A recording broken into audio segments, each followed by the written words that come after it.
ইউনূস জোর করে 2024 সালের 5ই আগস্টে ক্ষমতা দখল করে জঙ্গি হামলা করে বাংলাদেশের সফল রাষ্ট্রনায়ক নির্বাচিত প্রধানমন্ত্রী বঙ্গবন্ধু কন্যা শেখ হাসিনাকে বিদেশে জোর করে এয়ারফোর্সের বিমানে করে উইথ প্রোটোকল এসএসএফ দিয়ে সেখানে দিল্লিতে নামিয়ে দেওয়া হয়েছে। তার পরবর্তী সময় এই কিংস পার্টির জন্ম, তারপরে সরকারে তাদের 2জন প্রতিনিধি নিয়ে দেওয়া, 3জন প্রতিনিধি নিয়ে দেওয়া, এই নাটক তো সবাই দেখেছে। এবং কিভাবে তারা এই দেশকে ধ্বংস করার জন্য, বিদেশিদের হাতে তুলে দেওয়ার জন্য দেশের সার্বভৌমত্ব, সংবিধান ধ্বংস এবং বিশেষ করে জাতির পিতার 32 নম্বর বাড়ি ভাঙচুর, জ্বালিয়ে দেওয়া, তারপরে আপনার সুধাসদন, তারপরে আপনার সংসদ ভবন তো করেছি 5ই আগস্টে, রেডিও স্টেশন, তারপরে হলো গণভবন লুটপাট, গণভবন দখল, লুটপাট করা, হাজার হাজার নেতাকর্মীর বাড়িঘর লুটপাট, খুন, রাহাজানি, হত্যাযজ্ঞ সহ এমন কোন নেগেটিভ কাজ নাই তারা করে নাই। তো এইটার জন্য দেশের মানুষ অনেককেই তারা কিন্তু প্রভাবিত করেছে, এটা সত্য ঘটনা। 2024-এর আগে কিন্তু বিশেষ করে তরুণ ছাত্রদেরকে তারা একটি ন্যারেটিভ দিয়েছিল যে কোটা বিরোধী আন্দোলন বা এই যে রাজাকার শব্দ মাননীয় প্রধানমন্ত্রী একটি কথা বলেছেন, এটাকে মিসলিড করে এটাকে তারা অন্যদিকে নিয়ে এই যে মেডিকুলাস ডিজাইন মাস্টার প্ল্যান, এখানে বেসিক্যালি শুধু কিছু সংখ্যক ছাত্র বা যুবক তারা যে আন্দোলন করে আওয়ামী লীগকে সরিয়েছে বা বঙ্গবন্ধু কন্যা শেখ হাসিনাকে সরিয়েছে ক্ষমতা থেকে, এইটা না, কিন্তু এটা ছিল এটা মাস্টার প্ল্যান। এখানে এটা মেডিকুলাস ইন্টারন্যাশনাল গেমের মধ্যে এটা হয়েছে, কারা করেছে, কারা ডলার ইনভেস্ট করেছে, এটা আপনারা সবাই জানেন। এবং এখানে আন্তর্জাতিকভাবে যারা প্লেয়ার তারা কিন্তু এটা করেছে, কারণ হলো তারা বঙ্গবন্ধুর কন্যা শেখ হাসিনাকে তারা চিনে, জানে তাদের যে স্বপ্ন, তাদের যে প্ল্যান, এই প্ল্যান তারা বাস্তবায়ন করতে পারবে না। তাদের যে প্ল্যান ছিল এই দেশের মাটি, এদেশের মানচিত্র, এদেশের আপনার সেন্ট মার্টিন নিয়ে যাওয়া, করিডোর দেওয়া আরাকানের সাথে, তারপরে আমাদের বন্দর ইউজ করা, তারপরে 40টি বিমান কিনা, তো এইগুলো তো বঙ্গবন্ধু কন্যা শেখ হাসিনাকে দিয়ে সম্ভব না। উনি একজন দেশপ্রেমিক মানুষ, উনি দেশের প্রতি উনার কমিটমেন্ট, দেশের 18 কোটি মানুষের প্রতি উনার দায়বদ্ধতা, উনি নির্বাচিত প্রধানমন্ত্রী, উনি গণতন্ত্র বিশ্বাস করে, উনি জাতির পিতা বঙ্গবন্ধু শেখ মুজিবুর রহমানের কন্যা, উনার রক্তে বঙ্গবন্ধু রক্ত। দেখেন বঙ্গবন্ধু 24 বছর আন্দোলন সংগ্রাম করে একটি পতাকা মানচিত্র, একটি রাষ্ট্র, স্বাধীনতাকামী মানুষ, সমস্ত 7.5 কোটি মানুষকে ঐক্যবদ্ধ করে আমাদেরকে একটি স্বাধীন সার্বভৌমত্ব রাষ্ট্র, একটি পতাকা মানচিত্র আমাদের উপহার দিয়েছেন। কিন্তু এই জাতির পিতা বঙ্গবন্ধুকে কিন্তু পাকিস্তানিরা ধরে নিয়ে গেছিল। এবং আজকে যারা আমাদের বিরুদ্ধে ষড়যন্ত্র করছে, আজকে যারা এই দেশের বিরুদ্ধে ষড়যন্ত্র করছে, বঙ্গবন্ধু কন্যা শেখ হাসিনার বিরুদ্ধে ষড়যন্ত্র করছে, তারাও কিন্তু পাকিস্তানিদের সাথে ছিল, এটা পানির মতো পরিষ্কার। এবং তারা কিন্তু চেয়েছিল বঙ্গবন্ধুকে ফাঁসি দিতে, 2বার ফাঁসির রায় দিয়েছিল, খবরও করেছিল, কিন্তু পেরেছে না। উনি কিন্তু একটি রাষ্ট্র আমাদেরকে উপহার দিয়েছেন, তার কন্যা সফল রাষ্ট্রনায়ক জননেত্রী শেখ হাসিনা, উনাকে তারা মেরে ফেলতে চেয়েছিল 17 বার। উনাকে 5ই আগস্ট হত্যা করতে চেয়েছিল। উনার সাথে বঙ্গবন্ধুর কনিষ্ঠ কন্যা সদ্য শেখ রেহানা আপা ছিলেন, 2 বোনকেই হত্যা করতে চেয়েছিল, কিন্তু রাখে আল্লাহ মারেকে পারে নাই, তারা পারে নাই। কারণ আল্লাহ তাআলা মানে ওনার কি পায়, আল্লাহ কি পায়, উনি বেঁচে আছেন। এদেশের মানুষের যে বাকি কাজগুলো, বঙ্গবন্ধুর যে স্বপ্ন, এই বাংলাদেশ একদিন জাপান হবে, এই বাংলাদেশ একদিন মালয়েশিয়া হবে, সিঙ্গাপুর হবে, এই বাংলাদেশ এরকম চলতে পারে না। আজকে এই দেশকে 50 বছর তারা পিছিয়ে দেওয়া দিয়েছে। আজকে মেট্রো রেলকে তারা ভাঙচুর করেছে, আপনার বিভিন্ন জিনিসকে ধ্বংস করেছে। একটি সাজানো গুছানো বাংলাদেশ, একটি সুন্দর বাংলাদেশ, এই দেশকে একটি জঙ্গি রাষ্ট্র, সব জঙ্গিদেরকে জেল থেকে ছেড়ে দিয়েছে, সব খুনি সন্ত্রাসী শীর্ষ সন্ত্রাসীদের ছেড়ে দিয়েছে। আজকে বাংলাদেশ একটি খুনের রাজ্যে পরিণত হয়েছে। মোহাম্মদপুর, ধানমন্ডি, সব জায়গায় খুন আর খুন, লাশ আর লাশ। আপনি যান মাগুরা, যান ঝিনাইদহ, যান যশোর, যান খুলনা, দেখবেন মানুষের লাশ নদী দিয়ে ভাসছে। এই হলো বাংলাদেশ। এই বাংলাদেশ কারা উপহার দিয়ে হলো? আজকে তারেক রহমান এবং ডক্টর ইউনূস। এবং এই ষড়যন্ত্রের মধ্যে দিয়ে এই জামাত ইসলাম তারা বাংলাদেশকে তারা মনে করেছে আওয়ামী লীগকে সরালে, বঙ্গবন্ধু কন্যা শেখ হাসিনাকে সরালে তারা কিন্তু হজম করতে পারবে। কিন্তু এদেশের মানুষ মুক্তিকামী মানুষ, এদেশের মানুষ তো অনেক সচেতন। আজকে কিন্তু এই 2 বছরের মাথায় কিন্তু মানুষ বুঝে গিয়েছে খেলা কি হয়েছে, তারা কি হারিয়েছে। এই জন্য মানুষ আবার বলা শুরু করেছে আমরা আগেই ভালো ছিলাম, আমরা শেখ হাসিনাতেই আমাদের রাস্তা, আমরা শেখ হাসিনাকে ফেরত দেয়। আজকে 100 বছরের মা চাচিরা কিন্তু বলছেন আমরা শেখের বেটি শেখ হাসিনাকে দেখতে চাই। উনার সময় আমরা বাতা পেয়েছি, আজকে আমাদের বাতা বন্ধ করেছে। আজকে 1000-এর উপরে শিশু হামের টিকার কারণে মারা গিয়েছে। এই কারণে খুনি ইউনূসের ফাঁসি হওয়া উচিত, বিচারে কাজ করা দাঁড় করানো উচিত। ইকোনমি ধ্বংসের জন্য হাজার হাজার কোটি টাকা বিদেশে পাচার করেছে। তার যে এনজিও সরকার, এই যে উপদেষ্টাদেরকে, এদের ব্যাকগ্রাউন্ড কি? এরা সবাই এনজিও কর্মী, তারা একে অপরের সাথে সম্পৃক্ত একটি পরিবার। তারা কি করেছে? এনজিওর মাধ্যমে টাকা আগে ইনজেক্ট করেছে এখানে এবং প্যাট্রোনাইজ করেছে বিভিন্ন গোষ্ঠীরে। আপনাদের মতো অনেক সাংবাদিকও ছিল, তাদেরকেও তারা দিয়ে করেছে। প্রত্যেক সেক্টরের মানুষকে তারা প্রভাবিত করেছে। এবং আজকে দেখেন 200-র উপর সাংবাদিক, যারা প্রতিদর্শ সাংবাদিক, যারা সিনিয়র সাংবাদিক, তাদেরকে কিভাবে নির্যাতন করা হচ্ছে। ফারজানার উপর মতো মানুষ, শাকিল আহমদ, আপনার মুজাম্মেল বাবু, শ্যামল দত্তর মতো মানুষ, উনি কিন্তু একজন প্রেস ক্লাবের সাধারণ সম্পাদক ছিলেন। আরো নেইমিট সিনিয়র সাংবাদিক আজকে 9 মিটার দেশে থাকতে পারেন না, আজকে আপনারা দেশে যেতে পারেন না। তো এই হইল বাংলাদেশ। এই বাংলাদেশ স্বাধীনতা বিরোধীরা, যারা 71-এর পরাজিত শক্তি, যারা এই দেশকে লালন করে না, তারাই কিন্তু দখল করে নিয়েছে। আজকে দেখেন টার্কি, পাকিস্তান, তারাই কিন্তু বাংলাদেশকে প্যাট্রোনাইজ করছে। তো এই দেশ এরকম চলতে পারে না। এদেশের মানুষ এটা গ্রহণ করবে না। এদেশের মানুষ কিন্তু ফুঁসে উঠছে। এরা কিন্তু পালাবার পথ পাবে না, ধৈর্য কিন্তু তারা খুঁজে পাবে না। কিন্তু এই জায়গায় আপনি যে বিবরণগুলো দিলেন, সেইটা তো মানুষের জনরোষ এদের প্রতি আস্তে আস্তে বেড়ে যাচ্ছে, ফুঁসে উঠছে মানুষ। কিন্তু এই যারা এই যে এনসিপির এদের উপরে হামলা টামলা করছে, এরা তো দেখে তাদেরই সহযোগী ভাই ব্রাদাররা, ছাত্রদল, বিএনপি, তারা কেন তাদের নিজেদেরই আর এক অংশকে হামলা করছে, ভাঙচুর করছে? যখন বাগবাটোয়ারা নিয়ে গন্ডগোল শুরু হয়, স্বার্থের গন্ডগোল শুরু, এরকম কামড়াকামড়ি হবে। আজকে দেখেন সন্ত্রাসীরা কাদেরকে খুনবো, এক সন্ত্রাসী আরেকজনকে মারতেছে, যুবদল ছাত্রদলকে মারতেছে, ছাত্রদল যুবদলকে কিল করছে, ঢাকা যত কিলিং হচ্ছে সব হলো ছাত্রাবাদী সন্ত্রাসীর কারণে হচ্ছে। আজকে এনসিপির যারা এখন লাফাচ্ছে, তাদেরকে ছাত্রদল যুবদল মারছে কেন? এটা বাগবাটুরার বিষয়। নির্বাচন যেভাবে বাগবাটুরার নির্বাচন হয়েছে, আমি দামি নির্বাচন হয়েছে, কারা কোথায় কয় সিট পাবে, কারা না, কোথায় ডিজাইন হয়েছে, এটা কি আমরা জানি না? এটা কি বাংলাদেশের সচেতন মানুষ জানে না? সাংবাদিক বুদ্ধিজীবীরা জানে না? জানে, সবাই জানে। আওয়ামী লীগকে বাদ দিয়ে, আওয়ামী লীগের মতো 5 কোটি মানুষ যে সংগঠনের সদস্য, আওয়ামী লীগের মতো একটি বিশাল সংগঠনকে বাদ দিয়ে কিসের নির্বাচন? এটা একতরফা একটা বানোয়াট নির্বাচন। এটা জামাত এবং বিএনপির বানোয়াট, এনসিপির এটা হলো আমরা নির্বাচন। এটা দেশের মানুষ কিন্তু এখনো ভালোভাবে নেয় না, মানুষ কি বুঝে না? আজকে নাহিদের মতো পুলা কিভাবে নির্বাচিত হয়, হাসনাতের মতো পুলা কিভাবে নির্বাচিত হয়, হান্নান মাসুদের মতো পুলা কিভাবে, এটা খুনি ইউনূসের দেওয়া লিস্ট। এটা কি আমরা জানি না? অবশ্যই জানি কাদের জন্য, কোথায় কি হবে, কোথায় নেগোসিয়েশন হয়েছে।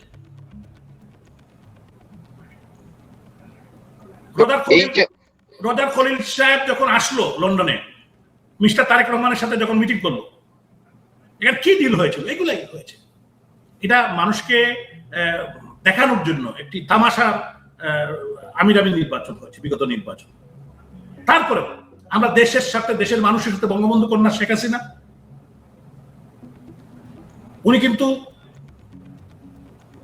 বলেছেন এই দেশকে আমরা ভালোবাসি, এই দেশের মানুষকে আমরা ভালোবাসি। আওয়ামী লীগের দেশের মানুষের জন্য, আওয়ামী লীগের জন্ম হয়েছিল 1949 সালের 23 জুন, এই অঞ্চলের মানুষের অধিকার আদায়ের জন্য। আওয়ামী লীগ অনেক স্যাক্রিফাইস করতে। আওয়ামী লীগের আজকে দেখেন আমাদের সিলেটের দিনার দীর্ঘদিন একটা ছেলে জেলে ছিল, আরো অনেক অসংখ্য নেই, আমি 100টি নাম বলতে পারবো। এরকম ছোট ছোট ছেলেদেরকে বিনা বিচারে রাখে মানে জেলের মধ্যে রাখছে। বিজিত চৌধুরীর মতো একজন সিনিয়র আওয়ামী লীগের নেতা, উনাকে 22 মাস। আমাদের খলিল, ছাত্রলীগের ইউনিভার্সিটির প্রেসিডেন্ট খলিলুর রহমান খলিল, প্রায় 2 বছর হয়ে যায়। আপনার সজীব ছাত্রলীগের সেক্রেটারি, তাকে তার বাপের জানাজাটা পড়তে দেয়নি, 2 বছর জেলে ছিল। তাকে সে বেড পাইছে, তারপরে বাপের জানাজা যেতে যাবে। নরসিংদীর এসপি, তো এসপির কি মা বাপ নাই? এসপির কি শ্বশুর শাশুড়ি নাই? এসপির কি ছেলে মেয়ে নাই? একটা ছেলে জেল থেকে 2 বছর পর তার বাপের লাশটা পেট্রোল পাম্পে এনে দেখতে পারে নাই। এত বড় হারামি এরা। এটা আমি একজন সাক্ষী। আপনি ফোন করে জিজ্ঞাসা করতে পারেন এসপি হবিগঞ্জকে, এটা সরি নরসিংদীকে, এটা তো 2 সপ্তাহ আগের পর। এই বাংলাদেশ তো এরকম চলতে দেওয়া যায়।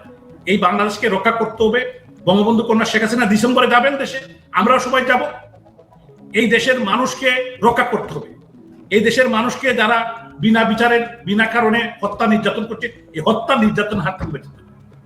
একটা কর্নেল অলি আহমদ আর আপনার আসাদুজ্জামান আইনমন্ত্রী, তারা বলে কি শেখ হাসিনা আসলে ডাইরেক্টলি ফাঁসি দিয়ে দিবে। কোথায় নিয়ে যাবে? রেসকোর্স মধ্যে। এবার পুরা থাকবে নাকি তখন? বঙ্গবন্ধু কন্যা শেখ হাসিনা যখন দেশে ঢুকবে তখন কি এই সরকার থাকবে? তখন কি আসাদুজ্জামান থাকবে? তখন কি অলি আহমদ কোথায় থাকবে? এই অলি আহমদের মতো, ওনার বয়স বেশি, আমি বয়োজ্যেষ্ঠ মানুষ সম্পর্কে আমি একটু বুঝে শুনে কথা বলি, মানুষ আমাদেরকে যাতে বিয়াদব না বলে। উনার মতো একটা লোক, উনি কিন্তু সাবেক প্রধানমন্ত্রী বেগম খালেদা জিয়া সম্পর্কে কি বলেছিল? ওনার ছেলে তারেক রহমান যিনি আজকের প্রধানমন্ত্রী, উনি কি ভুলে গিয়েছিলেন মা এবং ছেলেকে নিয়ে কি ধরনের বাজে মন্তব্য করেছিল? আজকে উনি কিন্তু আবার শুরু করেছে বঙ্গবন্ধুর কন্যা জননেত্রী শেখ হাসিনাকে নিয়ে। মানুষ কিন্তু পিটাবে রাস্তাঘাটে, জনগণ পিটাবে। আমরা তো আওয়ামী লীগ লোকজন পিটাবে না, কিন্তু জনগণ পিটাবে, সাধারণ মানুষ পিটাবে। এরা কিন্তু দালাল, বিদেশি এজেন্ট। আমি মুক্তিযুদ্ধ করেছি, মুক্তিযুদ্ধ করে যে যারা মুক্তিযুদ্ধ বিরোধী তাদের সাথে গিয়ে হাত মিলায়, সে কি তাকে কি বলবেন? কর্নেল অলি আহমদ। আর আমি দেখেছি কর্নেল অলি আহমদ বঙ্গবন্ধু কন্যা শেখ হাসিনাকে 4 বার ওনার মেয়ের জামাই প্রমোশনের জন্য ফোন করেছে, আর এখন উনি বলেছে শেখ হাসিনা গেলে ডাইরেক্টলি ফাঁসি দিয়ে দিবে। এবার এই ফাঁসির দড়ি তুই করতে পারলে কে ফাঁসি দিবে? কারা দিবে? কি এইটা কি বাংলাদেশের মানুষ ওরা কি পথ পাবে নাকি? পালাবার পথ পাবে নাকি? দেখো ডিসেম্বরে আসুক। আমি এই জায়গায় একটু প্রশ্ন আপনাকে করতে চাই। তার মানে এখন যে এনসিপি বা এদেরকে যারা মারধর করছে, ছাত্রদল যুবদল এরা মারধর করছে, আওয়ামী লীগ এখনো সেইভাবে মাঠে মাঝে মধ্যে তারা কিছু কর্মসূচি পালন করে কিন্তু নামেনি। কিন্তু আপনার কথা অনুযায়ী যখন আওয়ামী লীগের সভানেত্রী দেশে ফিরবেন এবং সবাই যখন একসঙ্গে দেশে ফিরবে এবং দেশের মধ্যেও যখন আওয়ামী লীগের লাখ লাখ নেতাকর্মীরা জাগরিত হয়ে আসবে, সাধারণ মানুষ একসাথে হবে, তখন তাইলে এই যে এনসিপি কিংবা এরা যারা আছে গত 2 বছর, যারা 1.5 বছরের বেশি ডক্টর ইউনূসের হয়ে যারা দেশটাকে একেবারে ধ্বংসযজ্ঞে পরিণত করেছিল, তখন তাইলে তাদের অবস্থা কি হবে? আপনি বললেন যে তারা তখন পালাবে, কিন্তু পালিয়েও রক্ষা পাবে কিনা তারা? আমি আপনাকে একটা কথা বলি, আমি এখন সিমটম দেখেই তো, আপনি এখন দেখছেন যে মানুষজন যেখানে যাচ্ছে তাদেরকে জুতা দেখাচ্ছে, যেখানে যাচ্ছে ডিম মারছে, যেখানে যাচ্ছে পিটাচ্ছে। হবিগঞ্জে পিটাইছে, আজকে ইয়েতে পিটাইছে, গোলাপগঞ্জে পিটাইছে। এখন যে জায়গায় যাচ্ছে পিটানো খাচ্ছে, মানুষজন দৌড়াচ্ছে। এটার থেকে তো তাদের ক্ষমতা এবং তাদের বোঝা উচিত যে সিগন্যালটা কি, জনগণ কিন্তু খেপছে। কিন্তু আমাদের লোকজন কিন্তু আপনি দেখেছেন, আপনি তো সাংবাদিক সব খবর রাখেন, আমাদের লোকজন এগুলাতে নাই। আমাদের লোকজন যখন, তবে এদেরকে ছাড়বে না। এরা ধানমন্ডির 32 নম্বর ভেঙেছে, এরা গণভবন ভেঙেছে, এদেরকে মাটির নিচ থেকে কিন্তু এদেরকে নিয়ে আসা হবে, মাটির নিচ থেকে। এটা কিন্তু ছাড়া হবে না। শুনেন, এদেরকে মানুষ খুঁজে এটা মানুষ যখন জাগবে, মানুষের যে খুব বিক্ষোভ, তারা অনেকে আমাদের 1500-এর উপরে নেতাকর্মীকে হত্যা করেছে, তাদের পরিবারের উপর আক্রমণ করেছে, তাদের ব্যবসা প্রতিষ্ঠান ধ্বংস করে দিয়েছে। আপনি কি মনে করেন তার ছেড়ে দিবে? জনগণ কি ছেড়ে দিবে? আমি বিশ্বাস করি না। এটা আওয়ামী লীগের নেতাকর্মী হয়তো কিছু করবে না, কিন্তু দেশের জনগণ যারা নির্যাতিত, নিপীড়িত, যারা ভিকটিম হয়েছে, তারা কি ছেড়ে দিবে? নো, আমি এটা বিশ্বাস করি। আওয়ামী লীগের লোকজন, আওয়ামী লীগ, ছাত্রলীগ, যুবলীগ, এরা হয়তো বাটেই পাবে না এদেরকে। এরা পৌঁছাবের আগেই কিন্তু জনগণ ওদেরকে দিয়ে দিবে। দেখেন, আমি যা বললাম দেখেন, ওয়েট এন্ড সি। এই যে ঢাকা এবং সিলেটে 2024-এর 5ই আগস্ট থেকে এই যে যতজন পুলিশ মারলো, আপনাদের সিলেট অঞ্চলে কোথাও একজন পুলিশকে, হিন্দু একজন পুলিশকে হত্যা করা হয়েছিল। তো এখন শুনেন, বানিয়াচঙ্গে হিন্দু একজন পুলিশ অফিসার, সে সাব ইন্সপেক্টর সন্তোষ চৌধুরী বা সঞ্জয় চৌধুরী, এরকম নামটা শিওর। তো তাকে কিভাবে ন্যাক্কারজনক ভাবে, কিভাবে একটা জ্যান্ত মানুষকে মেরে পুড়িয়ে দিয়েছে, জ্বালিয়ে দিয়েছে, তারপরে ঝুলিয়ে দিয়েছে, তার ছোট ছোট 2টা বাচ্চা। এবং সেই এলাকায় সেই সময় সেনাবাহিনীর যে টিমটি ছিল, তারাই কিন্তু তাদের হাতে তুলে দিয়েছে।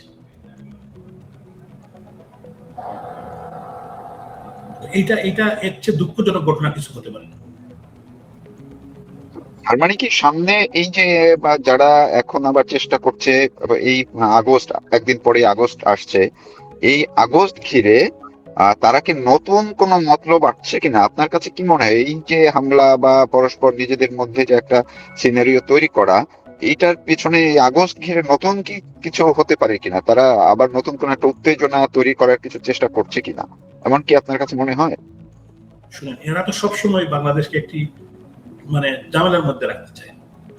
তারা আপনি দেখেছেন যে প্রত্যেকটি সেক্টরে তো গন্ডগোল করাচ্ছে, সন্ত্রাসী, চাঁদাবাদী, বিএনপির সব লোকজন এখন চাঁদাবাদীতে, সন্ত্রাসে লিপ্ত, খুন খারাপিতে লিপ্ত।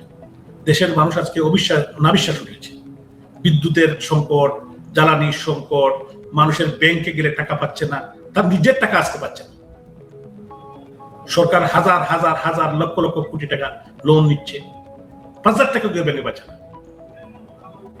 এটা তো একটা দেশের এখন চলতে পারে না। স্বরাষ্ট্রমন্ত্রী এখন ডিফেক্টো প্রাইম মিনিস্টার। স্বরাষ্ট্রমন্ত্রী দেখা যায় সব বিষয়ে কথা বলে, তার আইন শৃঙ্খলা নিয়ে কোনো কথা নেই। দেশের ল অ্যান্ড অর্ডার সিচুয়েশন মানে মানে ডিট্রিট করছে, ডে বাই ডে ডিট্রিট করছে।